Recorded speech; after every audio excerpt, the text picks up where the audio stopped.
western shores of Iceland must seem a world away from the deserts of Iraq.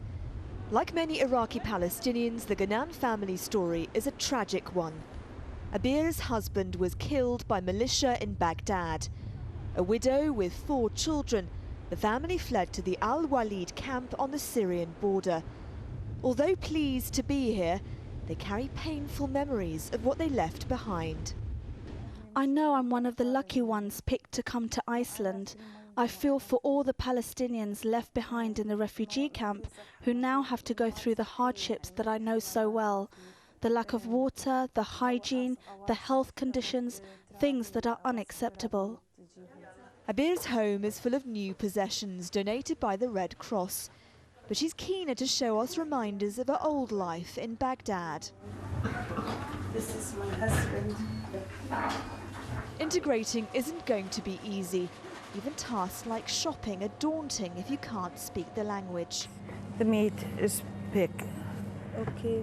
No, not for Muslim. The Icelandic Red Cross has assigned locals like Christine to help the families adapt. There's a huge gap between our two cultures. It's going to be hard for them to learn Icelandic. It will be especially hard for the teenagers who've been brought up in a totally different environment.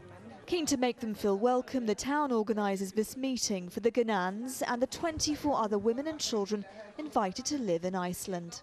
These families represent only a tiny fraction of the huge amount of Palestinian refugees who need resettling. But in this small and isolated country, even this limited number is a big deal. Iceland only has a population of around 300,000 and no real history of immigration. Not everyone here believes in integration. This is what the town's former police chief had to say. I've got nothing against these people, but they could have relations, even husbands that might want to appear and come over here. More of that sort. The Icelandic government doesn't agree. The foreign minister intends to accept more Palestinians next year. The country is huge, although the population is small, so there should be space for everybody, all these people here, refugees as well as the Icelanders that are born and bred here. Much will depend on how families like the GHANNANs do over the next 12 months. At the end of another exhausting day, it's time to break their fast.